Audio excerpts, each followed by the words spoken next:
با مقصد اجرای دستور سپارش‌های پیشوای معظم ملت محترم امام رحمان و نشاندادهای رئیس ولایت رجب احمدزاده، نفران معیوب و احتیاجمند از جانب وکیل مجلس وکیلان خلق ولایت سوخت رئیس شهر خوجند فردوس شریفزاده عیادت کرده شد.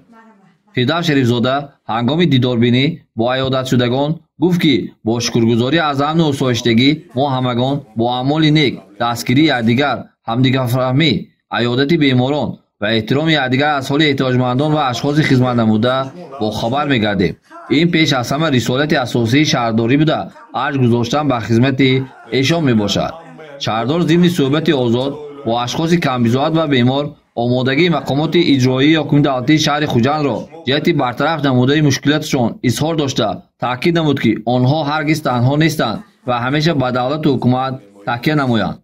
عیادتشدگان ساکنان محله‌های تیمورملک و تیلاکان، مقدس صمد و بیرازی یعقوب که هر دو معیوب درجه دوم میباشند برای توجه و غمخوری به اساسگذار صلح و وحدت ملی پیشوای ملت محترم امام رحمان عرض منتداری بیان نموده برای پیشرفت و شکوفایی، امن و آسایش، تحکیم رضایت ملی، آرامی و وحدت و همدیگرفهمی در میان جامعه دعای نیک نمودند. جناب عالی رحمت هم شما رحمت کلان اخترک و رئیس شهر ما رحمت من عمده خبر گفته برفتن. اما وقت ما دعا میکنیم که ما عباد باشد، کلان ما پسران و سرابان باشه ایران.